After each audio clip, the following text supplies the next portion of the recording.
Entrevista do século. Conversas para pensar a realidade e a transformação do Espírito Santo.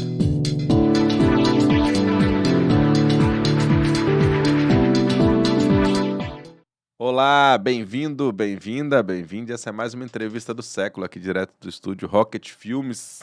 Lembro que essa e outras entrevistas estão disponíveis lá nos canais do Século Diário, no YouTube, nas plataformas de áudio, também no seculodiario.com.br, que sempre traz notícias sobre o Espírito Santo. Hoje nosso convidado aqui é o Lúcio Heleno Barbosa dos Santos, que é presidente da REUNES, a Rede de Economia Solidária dos Catadores Unidos do Espírito Santo, e participa também do Movimento Nacional dos Catadores de Materiais Recicláveis, o MNCR. Lúcio, bem-vindo, obrigado pela presença. Olá, pessoal, muito bom estar aqui com vocês. Eu que sempre leio lá o Século também, mais o caderno de política do que o de meio ambiente, mas leio tudo. Estou muito feliz por estar aqui nesse espaço hoje. Bacana, Lúcio. Queria que você contasse pra gente, assim, para dar uma contextualizada, quem são os catadores, que tipo de catadores existem, enfim, como é que a gente entende essa categoria? Então, aí você tem desde uma pessoa muito fragilizada na rua até um catador que tem mestrado e doutorado, né? Isso a nível de Brasil hoje, e nas nossas associações do Espírito Santo também você tem pessoas graduadas. Qual foi como é? Eu preciso contar um pouco da história desse processo, né? Lá em 1998, a gente começa a organizar os primeiros grupos de catadores no Espírito Santo. Sendo que o Espírito Santo ele já tem uma história de catação com a Dona Domingas lá de 1600 e pouco, né? Então a gente começa a organizar as associações de catadores de materiais recicláveis, né? Uma no município de Vitória, né? E depois no município da Serra, ali nos respectivamente os meses, né? Com essa questão aí da economia solidária, da campanha da fraternidade, com apoio da Caritas, né? Com apoio da Igreja Católica muito próximo aí às ações dos catadores de materiais recicláveis, no sentido de aquilo ali podia gerar renda para alguém, e o intuito deles era gerar renda. Então você sempre teve pessoas que pegavam aquilo que era jogado no lixo e levavam aquilo para vender para fazer renda por algum motivo. E no Espírito Santo, quando a gente começou a organizar essas associações, a gente veio numa toada e chegamos a ter 16 associações em 2014. 2012, a gente estava com 16 associações. Veio a Política Nacional de Resíduos Sólidos, né? Depois a gente volta um pouquinho mais, que é a Lei 12.305. Vou citar bastante, que é quase uma bíblia. E aí, com a 12.305, o Ministério Público do Estado do Espírito Santo, ele chama todos os municípios ao cumprimento, que ele era muito novo, teve prefeito, não, maravilha, você é amigo do meio ambiente. E assinou um termo com o Ministério Público, que mais tarde ia dar base para o Ministério Público cobrar aquilo dali. Então a gente tá aí 2012, 24, a gente tá há 12 anos o Ministério Público toda semana na porta desses prefeitos. Aí, além disso, também a gente veio de uma campanha com o governo federal, isso aí a nível de movimento nacional, que no Fórum Mundial Social, o presidente Lula esteve lá em 2002, foi apresentado a ele um caderno de propostas, e dentre esse caderno de propostas tinham várias propostas para os catadores de materiais recicláveis, né? Então veio tendo também esse apoio, esse investimento do governo federal. Em 2014, o governo federal ele faz um aporte através da Secretaria Nacional de Economia Solidária no Espírito Santo para o fortalecimento dos catadores de materiais recicláveis. E aí a gente sai, junto com o Ministério Público, com o governo do Estado, esse recurso foi repassado ao governo do Estado. Com o governo do Estado, através dele, depois eu falo também um pouco do papel da ADERES, através da Agência de Desenvolvimento da Micro e Pequena Empresa do Empreendedorismo, a gente sai de 16 associações, que eram 12 formalizadas, e outras 4 parece que não tinham formalização, para 74. Quantos municípios? Em 68 De municípios. 78 do estado. Isso. Agora a gente está em 69 municípios, com 70 e poucas associações também, né? Que vai fechando, vai abrindo, isso é um progresso natural. Então a gente foi crescendo nisso daí. Porém, ainda tem aquele catador informal que não alcançou. Essa política pública não alcançou ele. Depois também a gente vai decorrendo que essas políticas públicas não alcançam esses catadores e quem são os responsáveis diretos e indiretos por isso. Então a gente tem o catador informal, que é aquela pessoa que cata ali materiais recicláveis e vende porque isso tem um valor agregado. Às vezes cata latinha, às vezes cata plástico, às vezes cata papelão, junta um ferro no quintal de casa. A gente tem o catador formalizado, que é o cara que vai lá, se inscreve no microempreendedor individual, tem lá a categoria do catador de resíduos não perigosos. Esse cara ele contribui todo mês lá com o INSS dele, coleta o seu material, tem um carro às vezes, né?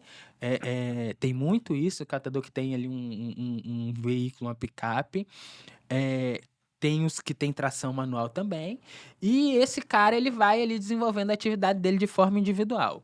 Tem aqueles que são explorados também, né? Aí tem esse grupo aí que é bastante explorado, que muitas vezes ele não tem nem o meio de transporte dele, o carrinho de coleta dele pertence a alguém e essa pessoa explora o serviço dele. Depois a gente entra mais detalhadamente nisso daí também.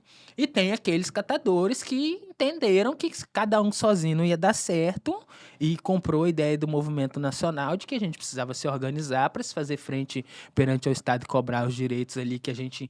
Primeiro, os direitos que a gente acreditava ter em função da Constituição Federal e depois o que a Lei 12.305 traz pra gente e depois todas as legislações que vêm depois disso, né? Você tem associações e cooperativas, não é isso? Isso, você tem associações cooperativas São diferentes. que são diferentes, questões tributárias, por exemplo. Uma cooperativa de catadores de materiais recicláveis, ela paga a mesma quantidade de imposto que uma cooperativa de crédito que está lá no mercado financeiro.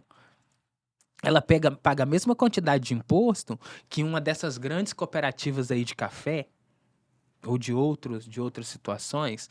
Então, para a gente, é uma carga tributária muito alta. Você pagar 35% só no INSS, PIS, COFINS, enfim, toda aquela tributação que tem lá.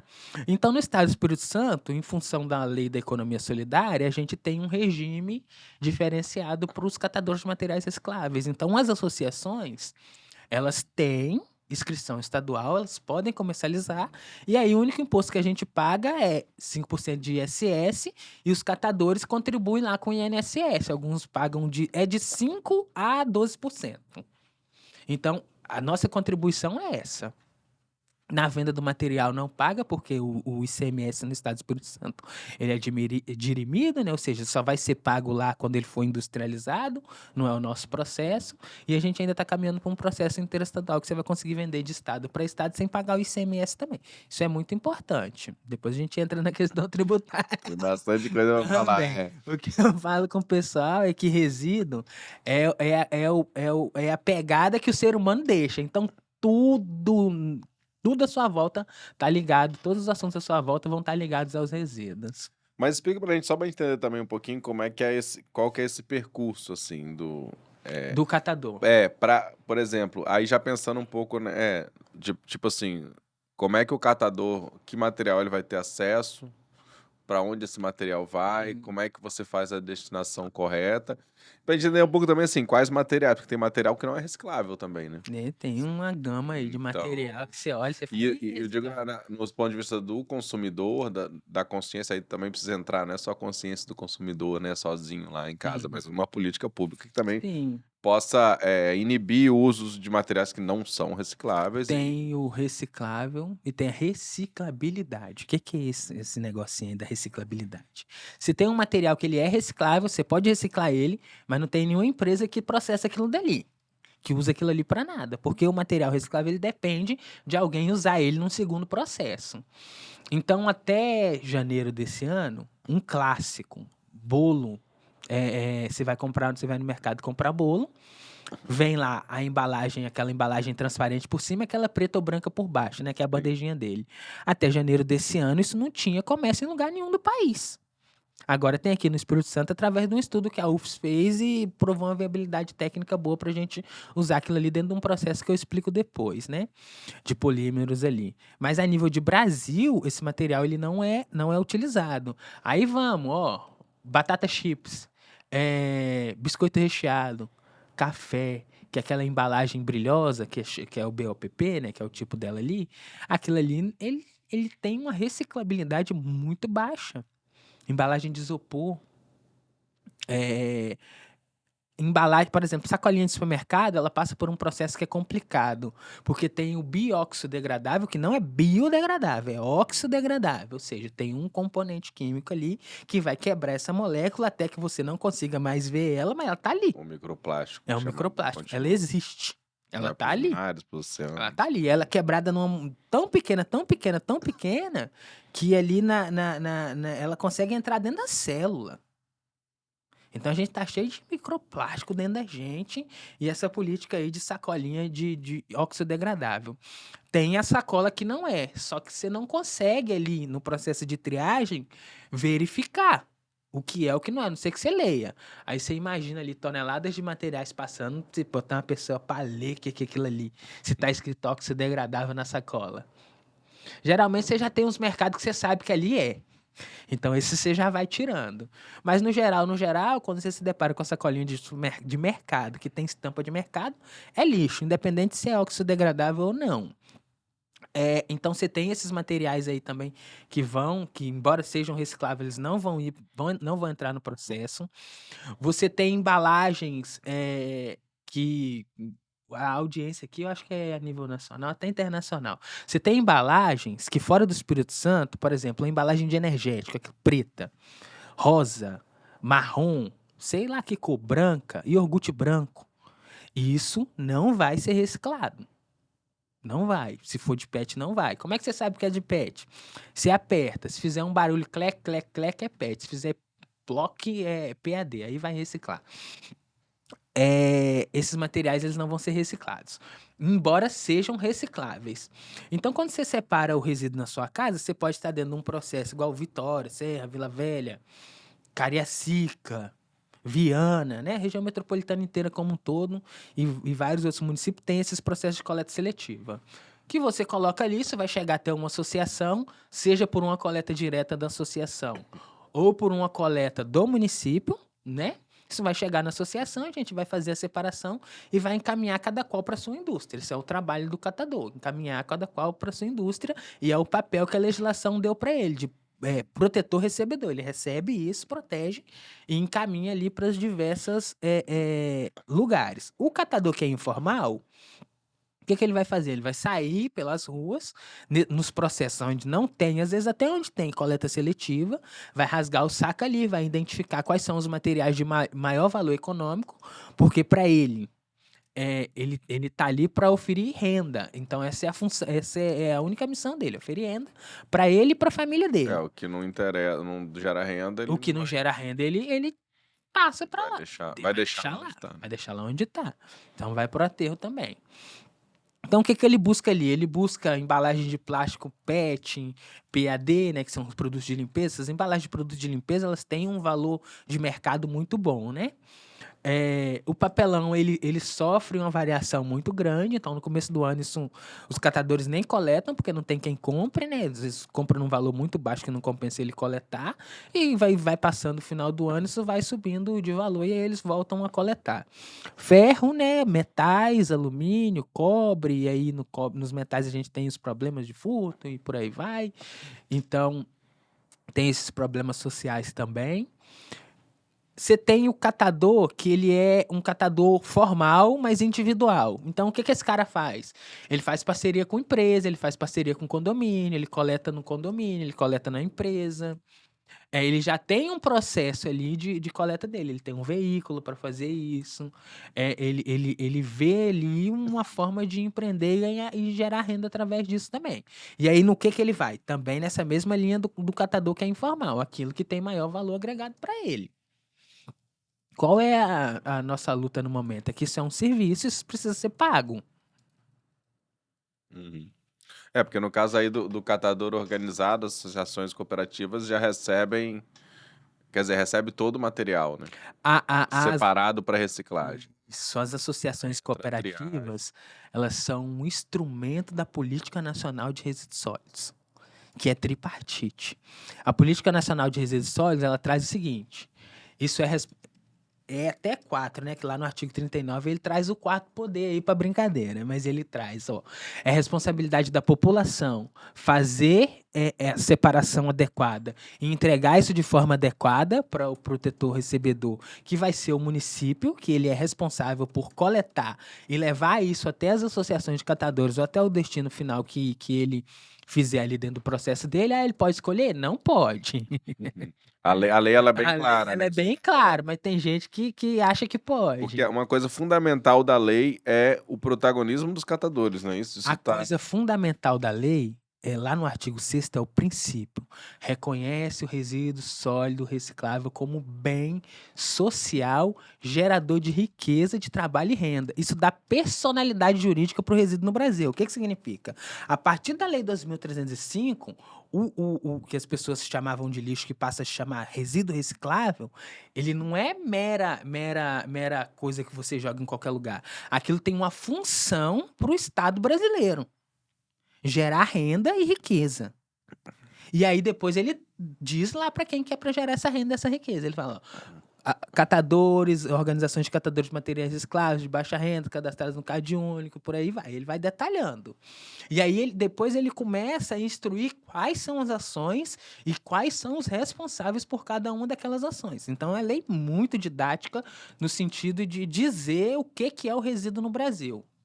Então quando a gente É porque assim, aí você tem um salto com essa política também da economia solidária para outras esferas, como a esfera ambiental. Quer dizer, como você estava falando, você tem o interesse econômico por si só, Sim. ele já resolve muita coisa. Sim. Quer dizer, esses catadores que, né, quando você coleta e recicla esses materiais que têm uma finalidade econômica, você já tem uma grande contribuição. Agora, quando você passa a coletar todos os materiais, fazer uma triagem, destinar, porque aí os catadores ganham nessa venda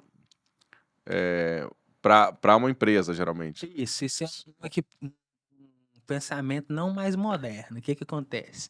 Muita gente atribuiu que a renda do catador ela vem da venda do material que ele coleta e separa. Só que ele presta um serviço para a coletividade, para o município, então ele precisa ser pago por esse serviço. Então a gente entende que a renda do catador é o serviço que ele presta para o município, para a coletividade, para as empresas, mais a venda do material, né? Então é daí que é a questão econômica dele. Aí a forma como a gente optou, a nível de Brasil também, de se organizar foi a economia solidária, que quando você vai montar uma empresa hoje, você acorda de manhã, fala, vou montar uma empresa de reciclagem. Aí você vai lá no banco, se você for branco, é capaz até de te dar o dinheiro e o carro e botar tudo nas suas costas e o material deles para você vender também. Você vai no banco, pega o empréstimo, aí você contrata um engenheiro, contrata uma pessoa, dependendo da família que você é, você nem vai no banco, né? Você vai lá no seu tio, no seu pai, fala, não, me dá um dinheiro aí que eu vou abrir uma empresa, vou revolucionar, nós vamos montar uma startup. Startup, isso que eu ia falar. Tá rolando isso. Tá rolando. Vou montar uma startup, vou revolucionar a coleta, porque o Estado não deu jeito, eu vou lá, vou dar jeito e vou ganhar dinheiro com isso ainda. Nossa, que legal, vamos fazer. Pega, dá o dinheiro para esse cara, ele vai lá e monta, aluga espaço, compra equipamento, aluga equipamento, faz os investimentos necessários, ele tem acesso ao capital muito fácil. Esse é o poder do capital, né? Nós, que somos de base, 80% negro, 70% disso liderado por mulheres, aí você já é uma base muito excluída, né? Do racismo ambiental, do próprio racismo estrutural do Brasil. Então, isso já atrapalha um pouco. Aí você pega a legislação e traz e coloca um bem de alto valor sobre a tutela desse grupo, que são os catadores de materiais recicláveis. Então, você já cria um monte de inimigo, porque tem gente que faz bilhão com B de bola nisso daí. De forma legal e de forma ilegal também, que tem uns servicinhos aí os serviços sem notas, né? Então você vai ao poder do capital. Nós não temos. O que a gente tem? Nossa força de trabalho. A nossa força de trabalho, eu posso escolher vender ela para alguém, alugar ela por um período ou usar ela em proveito próprio. O pessoal da economia solidária, a gente faz o seguinte, não, minha força de trabalho, se eu juntar com a força de trabalho do outro, com a força do outro, com a força do outro, com a capacidade intelectual daquele dali, e nós todos nos juntarmos todas essas forças e nós usarmos ela para o nosso bem viver, para o nosso bem comum, a gente vai conseguir fazer frente ao capital. Aí tem um desafio que você falou, né? Entra também no desafio, por exemplo, de lidar com a burocracia, De de lidar se com a organizar, burocracia. de se organizar de alguma maneira politicamente, mas também institucionalmente, né? Institucionalmente, porque se chegar no prefeito e falar, não, eu quero ser contratado para fazer a coleta de uma vai olhar para você, não, você sozinho, filho? Não. Aí quando você monta uma associação ou uma cooperativa, ou até outra forma de organização aí, né? Tem gente estudando formas de empresas aí de catadores de materiais recicláveis. Aí você chega, se apresenta perante o Estado. Foi isso que os catadores fizeram. Nós vamos criar organizações para se apresentar perante o Estado. E a política passa a ser um instrumento que você pode, assim, e o Ministério Público fazendo o seu papel, né, que é cobrar a implementação, passa a ser uma força grande, né, Sim. de pressão para que eles cumpram o que está na lei, né? Cumpre o que está na lei, sempre cumpre tem o que um... está nos decretos. Mas a gente conseguiu um avanço dos catadores de materiais recicláveis, em especial os organizados. Que você olha para os catadores e você fala, não tá bonito, né? Mais tarde, se você puder colocar aquela placa daquele livro que eu te mandei de manhã também, a gente conversa um pouco sobre esse assunto aí da exploração. A gente passou aí, teve uma ruptura democrática em 2016, o pessoal fala golpe, meu compliance está falando para mim não falar golpe, falando que houve uma descontinuação da democracia no Brasil. 2016. E dali a gente começa a ter vários problemas de ordem dos movimentos sociais, incluindo, evidentemente, os catadores de materiais recicláveis. Porque ali o capital está se reorganizando no país, e aí ele precisa, toda vez que ele se reorganiza, ele precisa criar problemas e criar soluções, ele mesmo criar seus problemas e as suas soluções. Nesse processo, eles usam da democracia para depois expurgar a democracia que a gente elege aquele presidente que a gente elegeu, né? Naquela situação complicada ali. Democracia traz essa pessoa ao poder. Com um ministro do meio ambiente de passar a boiada, vamos acabar com tudo. Não vamos fazer reunião com catador, não vamos fazer reunião com sociedade civil organizada, vamos acabar com o conselho, mas madeireiro, bota gasolina no jato da fábrica que eu vou lá no meio da Amazônia, conversar com os madeireiros, com como é o nome desse povo que rouba o ouro dos índios? Garimpeiro. Garimpeiro não, que o garimpeiro é coitado. Tem garimpeiro, exatamente. O pessoal do garimpo ilegal, né? Que são grandes corporações que estão por trás. Não, vamos lá conversar com esse povo. Com os catadores, não. Eles criam um plano, né? Que eles chamam eles dão o nome de Planares, que é um plano nacional de saneamento e da política de resíduos sólidos. Criam um marco legal de saneamento. O marco legal de saneamento... Ele traz um viés liberal para a questão do saneamento. Ele traz assim, vamos privatizar o saneamento para ver se dá certo no Brasil. Em alguns casos dá. Depois a gente conversa. A coleta, só para deixar assim evidenciado, ela meio que já é privatizada, né? Ela é privatizada sobre a responsabilidade do Estado. Exatamente. Isso é uma questão assim que eu acho que a intenção do Plano Nacional é justamente reverter isso, porque uma das maiores contas de todas as prefeituras é o que é pago. Na cidade que eu moro, em Vitória, o maior contrato é de coleta de lixo. De coleta de lixo. Que vai, não exatamente para os catadores, né? Que não vai para os catadores, vai para uma empresa lá. Para as empresas que vão dar uma solução ruim, que é o aterro. Que vão dar uma solução ruim, que é o aterro. Explica só pra gente, assim, o que é... Porque, assim, a gente teve eu acho que é um grande avanço, que foi o processo de acabar com aqueles lixões, né? A gente lembra São Pedro, né? Que teve o documentário do Hamilton de Almeida, O Lugar de Toda a Pobreza, que visibilizou isso, né? Mas, assim, a gente tem várias, né, produções que registram o que eram os lixões, todos os riscos sociais e ambientais que estavam ali envolvidos. E aí você tem uma política que ainda não, acho que assim, ainda não termina de ser implementada, né? Ainda tem.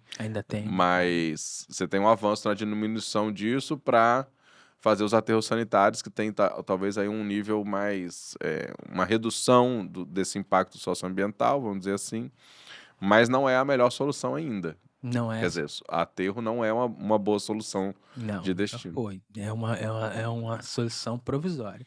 Mas quando a gente fala dos aterros, tem diferença também. Tem um aterro controlado e o aterro sanitário. Exato. E eu até 2 meses atrás não tinha ouvido há muito tempo, mas achei que isso já tinha acabado. Que não tinha mais o aterro controlado. O aterro controlado é o seguinte: tinha um lixão ali, a pessoa fala, não, isso aqui não vai chamar lixão mais não. Isso aqui vai chamar aterro sanitário. Bota uma lona aí, tira os catadores, tira todo mundo, tira os urubu, tira os negócios, planta umas árvores em volta. E a partir de agora, isso aqui vai chamar aterro controlado e a gente vai controlar o que entra aqui e vai fazer os monitoramentos aí, né? Porque o lixão, ele sem monitoramento nenhum. Aterro, como diz Joga- o nome, é enterrar É enterrar. e tchau. O aterro, esconder o o aterro problema. controlado, em tese, ele está controlando ali o que está entrando naquele espaço. O aterro sanitário já é um nível de controle maior. A área, tudo aquilo foi pensado para colocar lixo naquele lugar. Então você tem que saber o tipo de solo, o tipo de imantamento, fazer o tratamento dos gases, fazer o tratamento do resíduo líquido ali, que é o chorume. Então é todo um processo muito grande. No Espírito Santo, isso é privado. Então, aí você fala, mas o privado é ruim. Olha, é ruim, mas você pega o sul do estado, até 2020, tinha aterro controlado, que é lixão, entre aspas. Não tinha controle nenhum. Aí foi feito um investimento privado, de uma empresa privada lá, e construiu, acho que é em Cachoeira de Itapemirim, que tem um grande aterro privado, né? Um aterro sanitário, com o que há de mais moderno no Brasil e no mundo tem ali de tratamento de enterrar lixo. Para enterrar lixo. Considerando que enterrar lixo não é uma solução boa, mas é melhor do que ele estar no corpo d'água. Você pega a Piacá e o Espírito Santo ainda, né? Bom Isso, Jesus ali do na Norte. divisa, ali. Piacá e Bom Jesus do Norte, Ali tem um. você tem um saiu do problema. século, né? Eu acho, Sa- mais e- uma é, vez. da a rede, né? É a. Ai, me fugiu aqui. Mas a galera da Bacia do Tabapuana ali. Isso. Redi. Isso, é denunciando. rede. Enfim. Ali você tem um problema muito grande de gestão de resíduos. Tá chegando lá no Rio Itabapoana e o município do outro lado do outro estado também poluindo ali da forma que quer. E eu não tenho visto os órgãos de controle tomando providências quanto àquela situação lá, né? Então, você pegou todo o resíduo ali, Presidente Kennedy, Marataízes e todo mundo ali em volta, principalmente esses litorâneos, né? Anchieta já fazia tratamento por cá. Todos esses litorâneos e começa a dar destinação adequada a esse resíduo. Isso é melhor do que tá na... Mas que solução complexa, porque você catar tudo isso em vários municípios, isso sem separar, né? Sem separar. E você levar para um outro município Imagina tudo a isso pegada de junto, carbono desse negócio. cara, ainda tem o caminhão gastando, quer dizer, as soluções precisam ser locais também, né? Eu acho que os Locais catadores ajudam nesse processo. Descentralizadas. Não, você pega a Vitória, que Você é uma mesmo, cidade cidadão. pequena. Vitória, que é uma cidade pequena. Você pega o resíduo no Jardim Camburim. Você pega o reciclável. Vamos pegar o reciclável. Você pega o reciclável no Jardim Camburim, leva para Resistência, que é um bairro de poder aquisitivo muito menor do que Jardim Camburi, para não falar pobre, né? Porque é um bairro Empobrecido. empobrecido. Aí você já tem um racismo ambiental. Você pega num bairro rico e leva para esse bairro. Dali, você depois bota isso em outros caminhões e leva até as associações de catadores, que também não estão nesses bairros nobres. Então você tem todo esse processo gigantesco aqui em Vitória. Você imagina no interior do estado. Você tem Serra, que o processo em Serra, ele não é público e conhecido, porque em Vitória, pelo menos, quando passar o período eleitoral, você entra lá no observatório, você vai minimamente ver onde o caminhão passa, quais são os pontos, né? Isso existe, coleta seletiva em Vitória, existe desde 1999, né? Então, é um processo já antigo, já estabelecido. 3, 4 sessões hoje. Acho que são 5. São 5. 5 ou 6 organizações de catadores. Só em Vitória. Só em Vitória. Poderia ter mais. Isso também é um problema de gestão, no sentido de que Vitória é a única capital do Sudeste, e aí no Espírito Santo lugar nenhum tem, que não tem um grande centro de reciclagem dos materiais, um grande centro de triagem, um grande centro de tratamento desses materiais recicláveis. Então, o que acontece? Você tem essas diversas organizações pagando aluguel na capital do Espírito Santo. Então, não são aluguéis baratos. É extremamente difícil você achar esses imóveis dentro do zoneamento do município, dentro da vizinhança. Nós tivemos uma cooperativa que o ano passado teve um incêndio nela. Ela estava não chega a ser um bairro residencial, mas do lado dela tinha uma casa. E essa casa quase que foi junto com ela. Então, parte da casa pegou fogo junto com ela. Então, as associações elas precisam estar num local preparado para receber e tratar esses materiais recicláveis. Não tem processo. O município de Vitória ele não tem um processo gerencial desses resíduos. Isso é um serviço de engenharia, né? E ele descumpre algo que foi pensado em 2016, porque outra coisa que a Lei 2.305 traz é a obrigatoriedade dos planos de gestão de resíduos sólidos, os planos de saneamento e os planos de coleta seletiva, que você não precisa fazer o plano para coleta seletiva, mas dentro do plano de saneamento você tem que abordar isso. Vitória foi além, Vitória foi financiada pela Caixa e fez o plano de coleta seletiva, isso virou lei. 9.045 do município de Vitória. Essa lei foi aprovada em 2017, mas ela é fruto de várias audiências públicas, né? Uhum. Que a comunidade, por região, várias e várias vezes, discutiu como que seria o tratamento do lixo no município, como que seria a questão dos resíduos sólidos, qual tipo de caminhão que usar, qual era a estratégia, como é que isso ia crescer, como é que isso ia expandir para os bairros, como é que isso seria nos bairros mais empobrecidos, nos bairros mais ricos da cidade. Foi construído isso com a cidade, foi apresentado isso ao crivo dos representantes populares, que é a Câmara de Vereadores, foi aprovada uma lei e ela é descumprida. Um plano gigante que é descumprido. É descumprido em quais aspectos, principalmente? Ele é descumprido nos aspectos de quais são as estratégias do município para coleta seletiva, quais são a forma de implementação, quais são as metas, principalmente. A meta é o pior de todas, porque a meta, o plano, ele desenhava um cenário otimista, um cenário estagnado e um cenário pessimista. Aí você olha lá os números, você vai ver que a gente está no cenário pessimista. Ele usava uma palavra, ele falava medíocre. Então nós estamos numa situação medíocre, porque Vitória deveria, Colatina coleta 135 toneladas com uma associação. Vitória deveria estar coletando hoje quase 1.000 toneladas de reciclável por mês. Porque isso seria perto de 10% do volume de resíduo que é coletado no município, né? 10 mil e pouco, né? Que esse número ele não aumenta, né, cara? Mas Vai então aumentando a quanto quantidade de hoje o pessoas, você número? entra no... Não, você entra no portal da prefeitura, contratado, 10 mil e poucas toneladas. Isso aí é o mesmo desde 2018, desde 2016. E isso dá quanto por cento? Não, o porcento hoje é menos de 2, é 2,4, eu acho. 2% do que se produz de lixo em Vitória é É reciclado. reciclado. E desses 2% ainda tem uma parcela que não é, então não chega a 2, não. Porque aí você tem isso, você tem a separação justamente o orgânico e o Isso. inorgânico.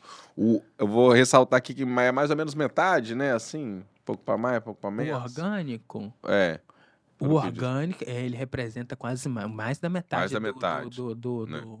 Ele E representa... aí começa até aí, né? A coisa que o pessoal fala, descasque mais, desembale menos, Sim. né? Do consumidor também tomar consciência de que para usar menos, né? Usar menos coisas artificiais, enfim, tudo, né? Produtos com embalagem e tal, preferiu o máximo de produtos naturais.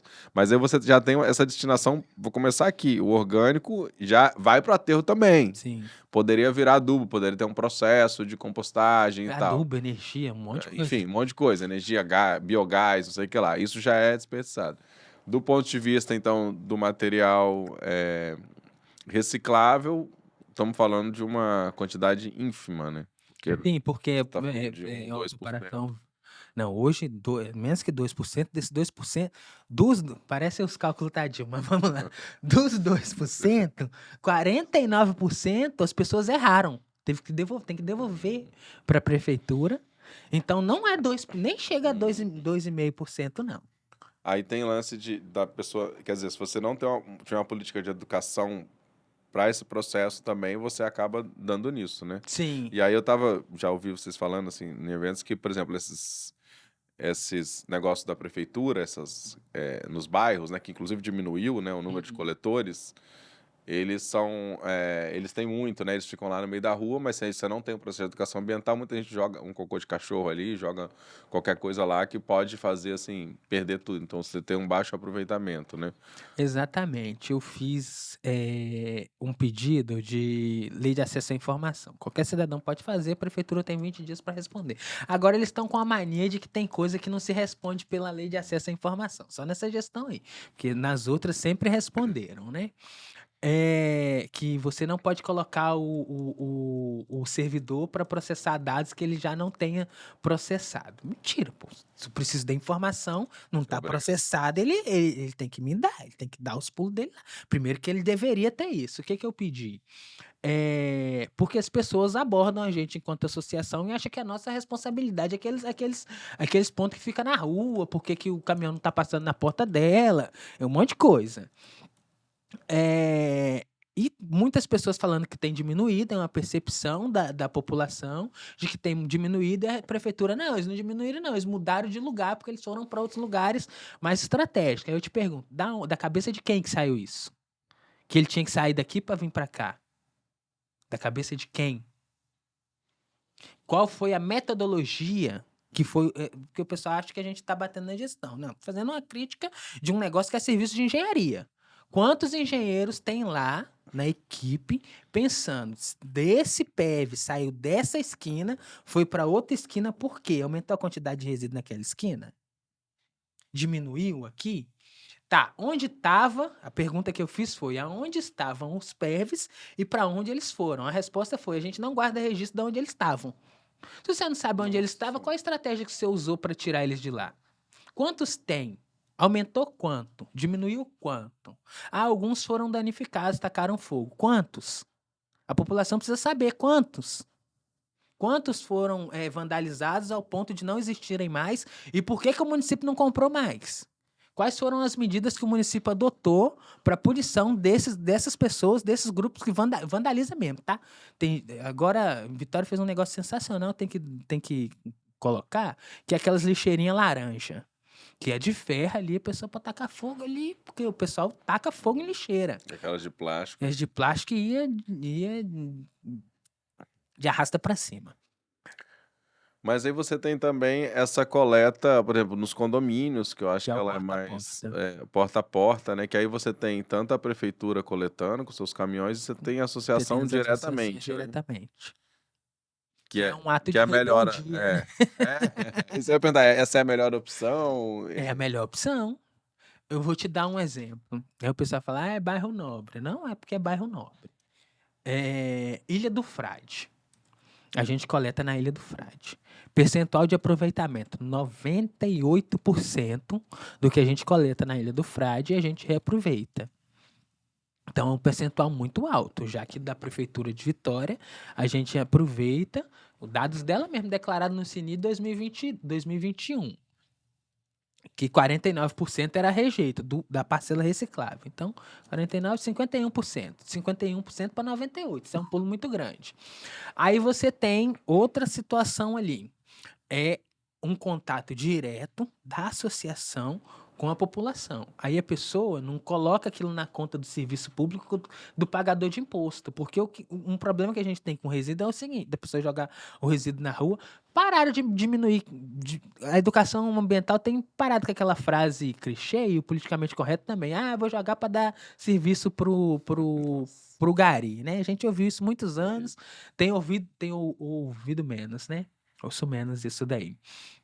Então, tem diminuído, avançado essa questão da educação ambiental. As pessoas cada vez mais têm consciência. Você hoje com o Instagram, com o Facebook, com tudo, não tem como você dizer que não sabe o que é que tá alheio a esse mundo. Não, isso tá todo dia batendo na sua porta de forma orgânica ou inorgânica essas informações de separação desses materiais. Então, quando você tem esse contato com a associação, você sai dessa bolha do pagador de imposto que está pagando um serviço para a prefeitura, o prefeito que se lasca, isso é problema dele. Choveu, alagou minha rua, culpa do prefeito. Eu que joguei o lixo ali, tem nada com isso, é culpa do prefeito que não pegou na hora certa.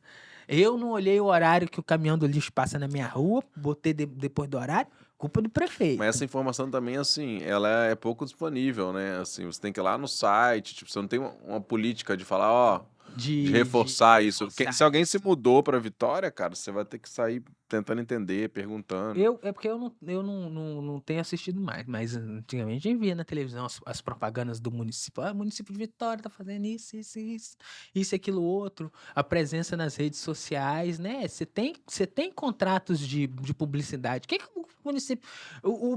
Gente, a população tem que começar a se questionar, tá? O que o município tá fazendo com esse contrato de publicidade que ele tem, que eu não sei que hora que o lixo passa na minha porta com exatidão. E você tem esse problema. Eu liguei para um 156 quando eu mudei o nosso escritório. Na rua que a gente passa não tem horário. Não existe horário. Pessoa do 156 não conseguiu. Você tem a diferença você tem um caminhão do reciclável, um caminhão... Do reciclável não, do comum, do resíduo comum. Ela não sabia que hora que era para me colocar o lixo ali. Você imagina eu tendo a consciência, ligando pro 156, que o pessoal da minha geração não faz muita ligação, né? Ligando pro 156, você passa, dá seus dados. Isso quando ele não tá fora do ar. Que hora que eu posso botar o resíduo aqui na rua? Que eu botei, tem 3 dias, o carro não passou, eu não vi. Não, nessa rua não tem informação. E aí na outra esquina desse lugar que eu tô falando, é uma escola e tem um ponto viciado de lixo em frente à escola. Aquele dia que a gente tava presencial lá no evento, eu falei, gente, é um absurdo. Ponto viciado de lixo em frente à escola. Todas as mães que vai buscar os seus filhos na frente da escola, ver lixo na porta da escola, ver caminhão de lixo recolhendo lixo na hora que as crianças tá entrando, você deveria repensar em quem que você vai votar ou perguntar para a pessoa que você vai votar, seja o vereador, o prefeito, e depois quando vier as outras eleições. E aí, meu filho, esse monte de lixo aqui na porta da escola do meu filho, você vai resolver quando? A população precisa começar a se perguntar por quê? Por que eu pago? Por que isso custa tanto e é feito desse jeito? E aí, assim, uma questão me parece fundamental para essa melhor solução é tirar dinheiro do aterro, que implica, primeiramente, educar a população para poder separar, porque se você não separar, você não tem como, né, reciclar. E assim, acho que sobraria dinheiro para um programa de educação e para o fomento das associações, né? Exatamente. Porque elas têm que ser pagas, como você falou, elas ganham no produto, mas elas têm que ser pagas pelo serviço que elas estão prestando, ao invés de prestar. Então, por exemplo, se você faz a coleta de caminhão próprio, a prefeitura, como ela paga para o caminhão que leva para o aterro, ela estaria pagando. Você lembra que eu falei que a coleta seletiva pelas associações é um ato de resistência, né? É isso. Hoje a coleta seletiva, o cara tem o mesmo caminhão que as nossas associações têm. O governo, a Prefeitura de Vitória, ela gastou com a gente, com os catadores de materiais recicláveis, de 2019 a 2021, R$1 milhão com consultoria, com várias situações, pagamento de combustível, pagamento de motorista, aluguel de caminhão, para que as associações tivessem, porque eles falavam assim pra gente, olha, vocês não têm capacidade para fazer coleta, porque é um serviço de engenharia muito difícil de fazer. Vocês não vão conseguir fazer isso aí. E a gente defendendo a tese de que o que faltava era dinheiro.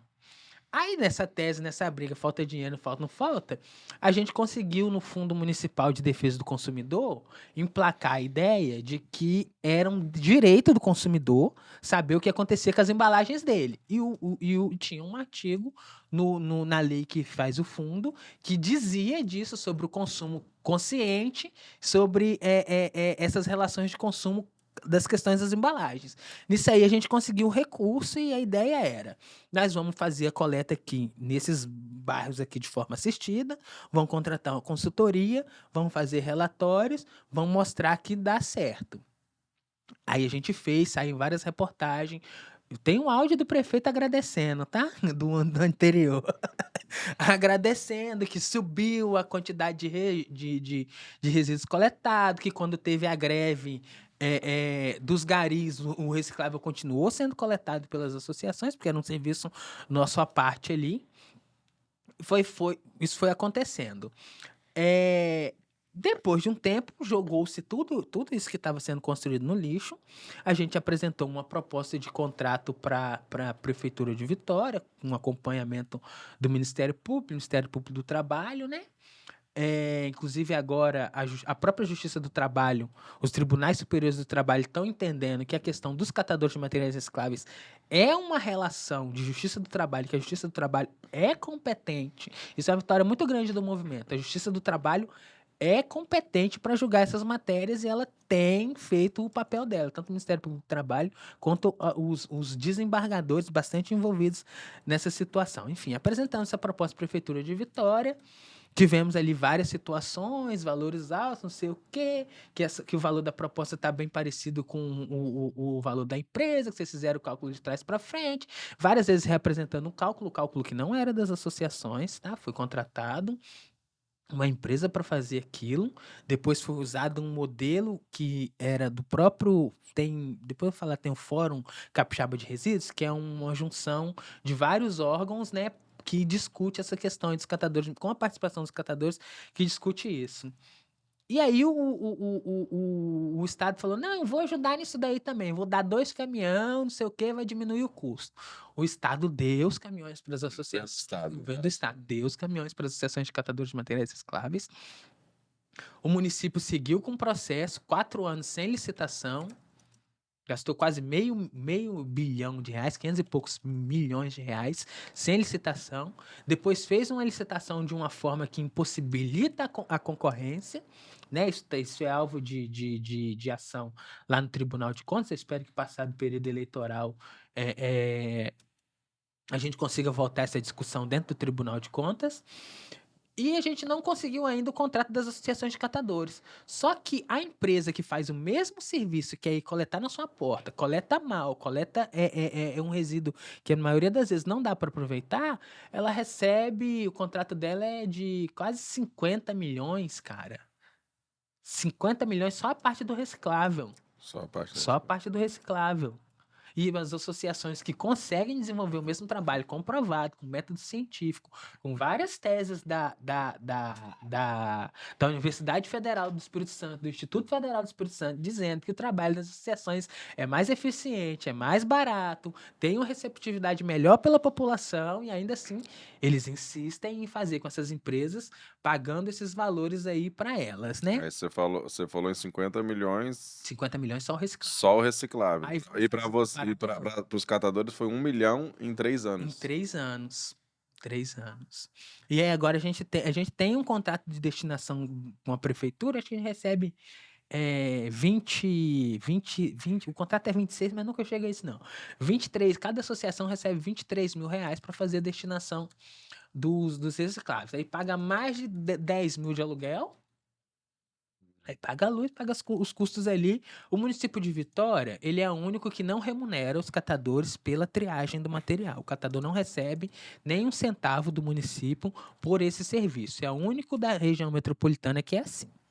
Que o catador não recebe por esse serviço. Então, quem está lesando esse catador é a população. Porque o município nada mais o prefeito nada mais do que aquele que representa a vontade, que está gerindo a coisa pública, que é nossa, que é do público. Então, se o prefeito está lesando alguém, eu reafirmo, os catadores de materiais recicláveis do município de Vitória estão sendo lesados. Se está lesando alguém, é a população que está fazendo isso. Se tem gente sendo explorada na rua, é a população que está permitindo isso, porque não tem cobrado as políticas públicas, principalmente o centro de Vitória, Jardim Camburi, que é onde mais tem catadores informais. Jardim Camburi, cara.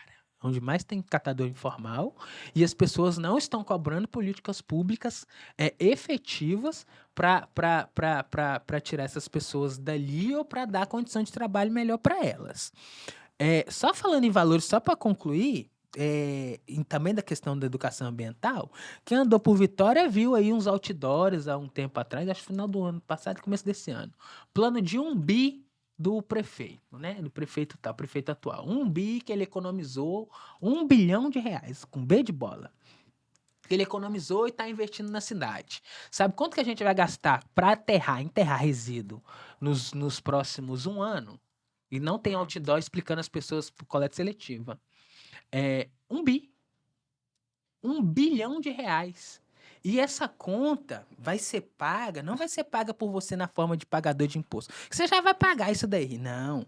O marco legal do saneamento do governo Bolsonaro, que é a questão da privatização do saneamento, ele diz o seguinte: os municípios, eles têm prazo, inclusive o prazo de Vitória, que é a capital, já venceu, eles têm que ter metas de sustentabilidade financeira, ou seja, hoje você já paga, você tem IPTU, você paga lá no IPTU uma taxinha lá de lixo simbólica, deve ser uns 100, 200 reais, 300 reais no máximo, se você mora na cobertura de 1 milhão de reais, você deve pagar uns 300 reais aí de taxa de lixo.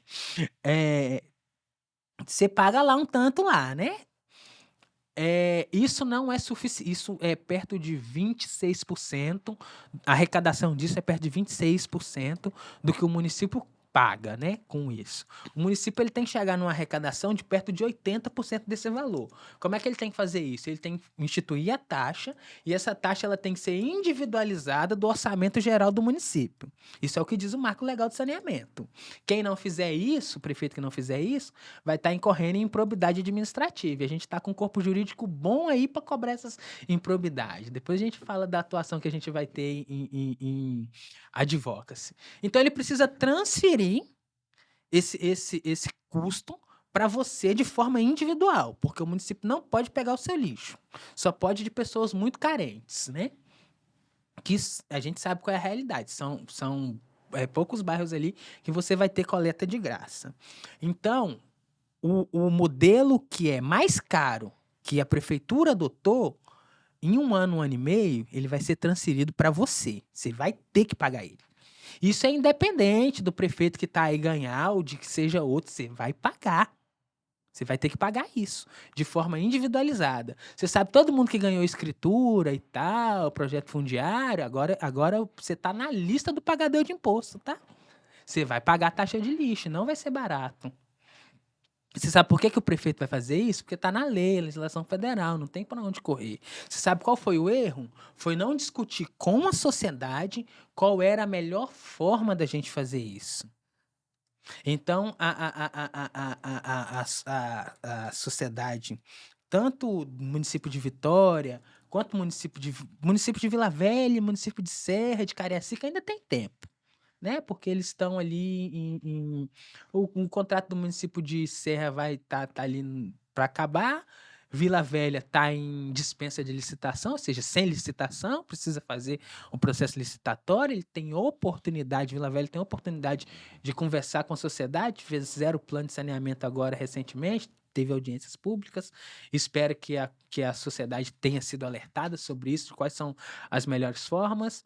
Cariacica também está em aditivo aí desse contrato, também vai ter a oportunidade de conversar com a população, mas Vitória não. Vitória escolheu ficar 4 anos sem licitação, pagando esses recursos sem licitação, e quando fez a licitação em 30 dias, uma licitação vultosa de 800 milhões de reais, que, ou seja, com as atualizações e com o valor que é pago para o aterro, isso é só coleta, 800 milhões só para coleta, com o valor que é pago para o aterro, ainda isso vai passar de 1 bilhão de reais em 4 anos. Em 30 dias, sem conversar com a comunidade e contra aquele acordo que nós já tínhamos dito que foi o plano de coleta seletiva, o plano municipal de saneamento, que aquilo ali não é uma política do prefeito que estava ali. Isso ali a legislação federal mandava fazer, foi feito e o município deveria ter cumprido. Isso é um assunto bastante importante para esse período agora, que a gente está no período eleitoral. E aí a gente precisa arrumar 50 pessoas aí para questionar aí todo dia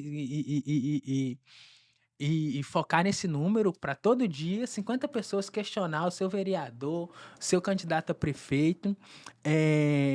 A questão do resíduo, do lixo, vai falar lixo, porque o conceito de lixo é aquilo que não tem como mais reaproveitar, né? Se não colocou no processo de coleta seletiva, no processo de descarte correto, é lixo.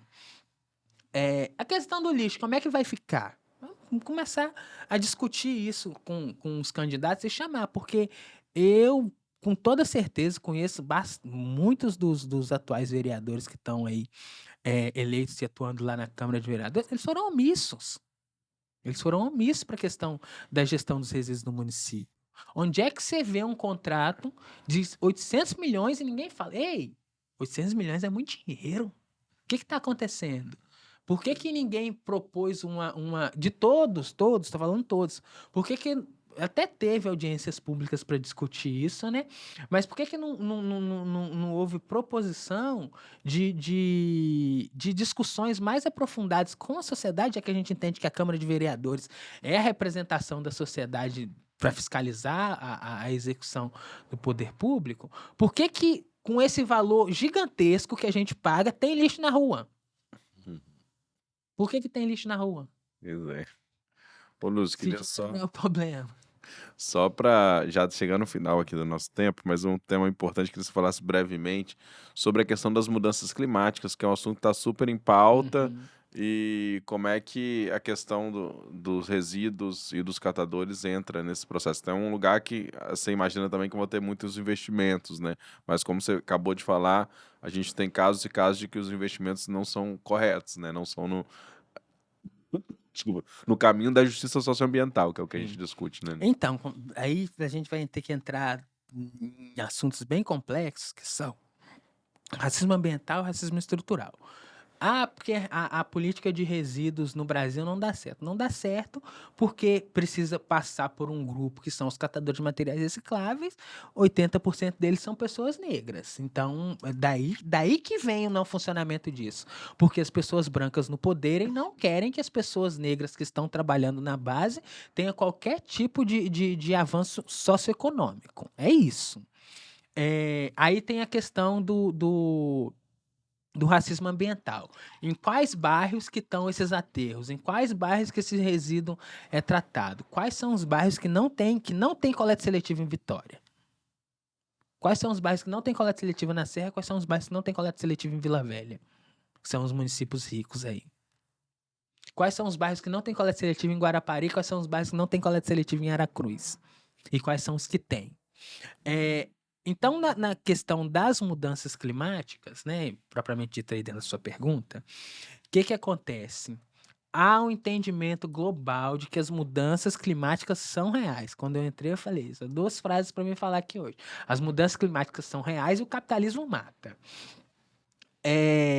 Então, na questão dos catadores, a gente tem tido uma luta para o reconhecimento de que, quando você pega uma embalagem, ela diminui a pegada de carbono dela, porque você vai virar um outro produto que não precisou industrializar. Uma parcela grande dos telespectadores, eles não sabem de que é feito plástico. Plástico é feito de petróleo. A maior petroquímica do Brasil, ou seja, a empresa que trabalha com petróleo, ela não vende gasolina para andar de carro. Ela vende plástico, que é a Braskem, né? Domina 98% do mercado nacional de plástico. Importação também é ela que faz. Então, há uma pegada ali muito forte nisso. Quando a gente está falando de aço, de ferro, né, que tem também a questão da poluição que a gente tem em Vitória do Pau Preto, mas quando a gente está falando da produção de aço, de tudo que a gente precisa produzir com aço, é um processo muito poluidor, né, que gera muito gás do efeito estufa.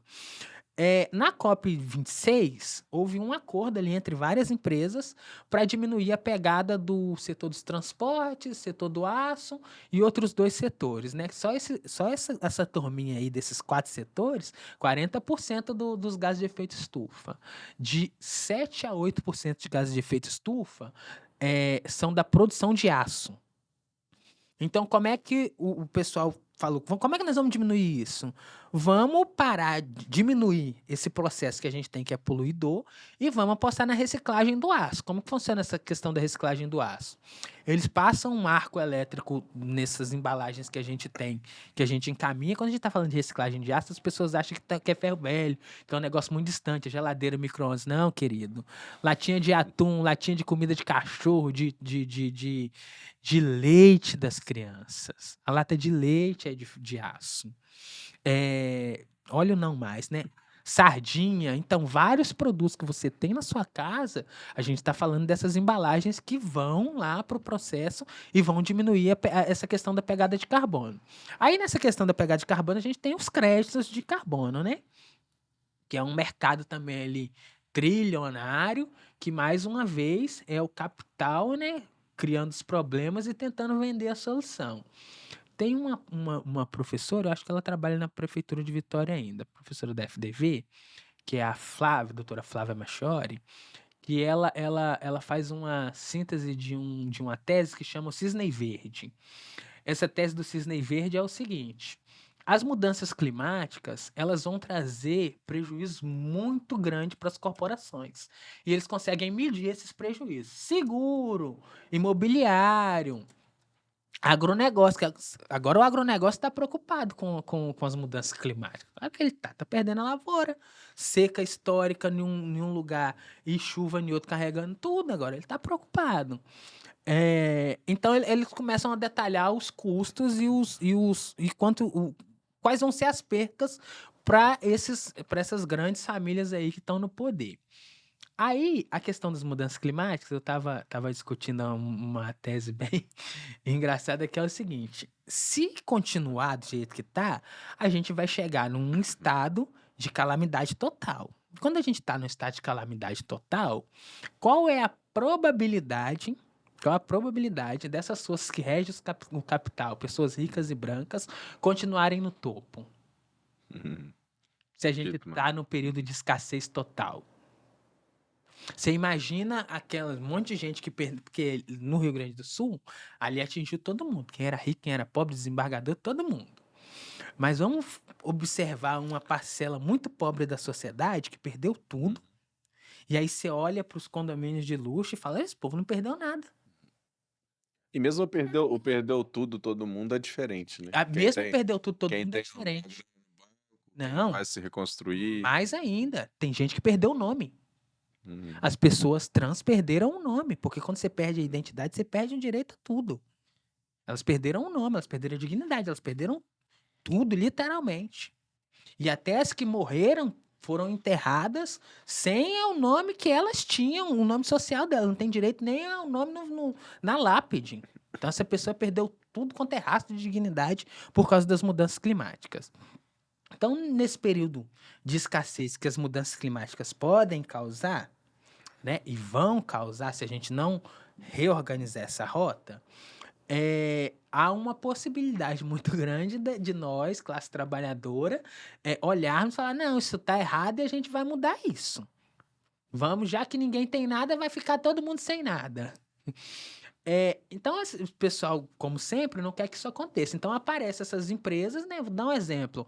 Ontem estava a Suzano dando entrevista na CNN sobre um pacto de empresas brasileiras para impulsionar a mudança climática. Pô, nós estamos falando de uma empresa que planta árvore em cemitério quilombola indígena, que bate em indígena, que bate em quilombola, que tem apoio da Polícia Militar do Estado do Espírito Santo para expulsar quilombola da terra dele. Você acha que uma empresa dessa tem... Pô, me fugiu a palavra de tão monstruoso que é a empresa dessa se colocar como alguém que vai ajudar na questão das mudanças climáticas. E aí, continuando ainda na questão das mudanças climáticas, uma luta muito grande dos catadores de materiais recicláveis de ter um reconhecimento de que esses processos de reciclagem eles diminuem a pegada de carbono, e por eles diminuírem essa pegada de carbono, eles precisam também ter investimento neles e precisa receber por esses créditos. Quem recebe crédito de carbono hoje? Grande latifundiário, na maior parte grileiro. O rei do crédito de carbono brasileiro tava dando palestra na COP. Ô, gente, dá um Google. Tudo que eu falar, não acredita em mim, não. Dá um Google.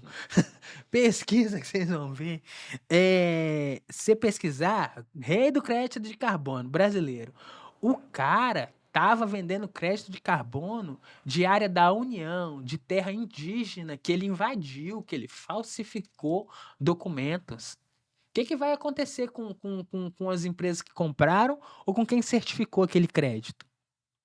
Porque a mesma instituição que certifica o crédito de um grileiro não certifica o crédito de uma organização de catadores de materiais recicláveis. Quais são as forças do capital que estão por trás disso? Então, é mais uma questão de venda disso também. Eu encaminhei, estou encaminhando para todo mundo um livro que saiu essa semana do Ministério Público do Trabalho, né, da Folha Social, que fez uma pesquisa do giro produtivo, que ele detalha a exploração dos catadores de materiais recicláveis por grandes organizações. Você quer ser legal ambientalista? A câmera tá ali, né? Agora no final que eu tô vendo. Ser ambientalista, você vai lá e eu tenho uma camisa de pet. Eu comprei ela só para ir num evento da Vale, que eu ia falar sobre a importância da rastreabilidade do ESG, de você saber de onde está vindo os materiais. Eu tenho uma camisa de pet. Ninguém sabe de onde veio esse pet, de onde que está vindo isso. Saiu uma reportagem, pesquisa aí, gente, saiu no Exame. A maior empresa de reciclagem de latinhas de alumínio do Brasil, a Novelis, tinha como seu maior fornecedor empresas que compravam essas latinhas de alumínio na Cracolândia. Você sabe o que o cara recebeu por esse alumínio? 2 pedras de crack e um copo d'água. Menos que isso. 1 pedra de crack e uma garrafa de cachaça. É o que esse catador recebe por essa embalagem PET que fez sua camisa, que fez esse produtinho legal que essa startup está vendendo, que ninguém sabe de onde veio isso. Veio da exploração dessas pessoas, que na grande maioria, receberam uma garrafa de cachaça em troca desses materiais. E isso tem um valor econômico muito grande. Isso gera uma exploração. Essas empresas, elas usam isso. E só para concluir, um outro serviço que a gente está desenvolvendo, que a gente está trabalhando também na nossa rede, é justamente isso. O Estado do Espírito Santo tem uma grande poluidora lá do negócio do pó preto. Eu nunca lembro o nome, o nome correto desse minério, mas convencionou o capixaba chamar aquilo ali de pó preto, né? A gente vende para eles embalagens de PET, eles transformam, pesquisa aí na internet, pessoal. Eles transformam isso num polímero, isso é espessado, diminui lá um pouco lá a questão da precipitação do pó preto. O que a gente vende para a mineradora Vale? A garantia de que essas embalagens PETs, que tá lá no processo dela, não são aquelas mesmas embalagens PETs, isso precisa entrar na cabeça das pessoas. As empresas estão consumindo cobre oriundo de furto, alumínio, plástico, papel, que o catador recebeu 1 pedra de crack em troca disso. O catador informal, ele recebeu 1 pedra de crack em troca disso. Essa exploração é deplorável da vida humana. Deplorável. Por que isso aconteceu? Porque o município não tomou providências, porque a população aceitou e depois você ainda compra esse produto que não tem rastreabilidade, você não sabe de onde veio isso. Então, a gente garante para essa mineradora de que não tem exploração nessa cadeia. A gente rastreia as nossas associações, de onde veio esse material. Então, a gente faz esse trabalho. Outra questão importante também para frisar nesse finalzinho é que o Movimento Nacional de Catadores, dentro da sua articulação, nem o presidente anterior lá, o inominável, ele tirou das legislações, porque ele mudou muita legislação nesse sentido através de decretos, a prioridade dos catadores de materiais recicláveis dentro dos processos de reciclagem. Uma das coisas, quando a Aline subiu a rampa com o presidente, aquilo ali é simbólico para todo mundo, mas também porque uma das muitas coisas que a gente queria era a revogação desses decretos. E um dos primeiros atos do presidente Lula foi a revogação desses decretos, e depois ele veio em abril, eu acho, com as promulgações dos outros decretos. Nesse novo decreto, ele muda a mens legis ali do decreto. E aí, pela primeira vez, você vê o catador informal, essa pessoa individual, sendo escrito lá, catador individual, alvo de logística reversa, que é uma política pública. para que essa pessoa também seja alvo da política pública, mesmo que ele escolha trabalhar de forma individual. Então, tem acontecido esses avanços, né? É isso, Lúcio. Queria até perguntar outra coisa sobre essa questão assim, do preconceito. Você também, inclusive uma questão que tem contribuído é o próprio presidente Lula tem essa tradição, né, do jantar de Natal com os catadores, que você já participou. Participei. Como acabou o tempo, a gente vai gravar depois para jogar lá no Instagram. Então, quem tá lá, segue o Instagram, TV Século, para você encontrar lá. E agradeço, Lucilena. Essa foi mais entrevista do Século com a produção e locução minha, Vitor Taveira, apoio técnico aqui do Alexandre Bisinotto, no estúdio Rocket Filmes. E obrigado pela contribuição. Espero que a gente possa continuar aí também dialogando, né? Não só aqui, né, nos programas, mas também o jornal está sempre aí aberto a escutar e contribuir, né, na difusão de tanta informação importante que você trouxe para a gente. Exatamente, convidar os telespectadores aí a fazer um check de tudo que eu falei, pesquisar, vai lá na internet e ver tudo que eu falei e fazer uma reflexão sobre esses assuntos. Dá para seguir também o Reunes, né? Dá pra Movimento Nacional dos seguir o Catadores. Movimento Nacional, a gente tem um canal no YouTube também, chama Catadores São Educadores. Tem vários vídeos lá, curtos, né, de até 3 minutos, e tem umas lives mais grandes também para quem quer se inteirar muito do assunto. Procura lá, Catadores São Educadores. Se você não segue ainda também, segue lá. Segue o Século Diário também no YouTube, Spotify, plataformas de áudio, e acompanhe também as notícias diárias, análises, informações sobre o Espírito Santo lá no seculodiario.com.br. Todo dia tem novidade. É isso. Obrigado e até logo. Entrevista do Século. Conversas para pensar a realidade e a transformação do Espírito Santo.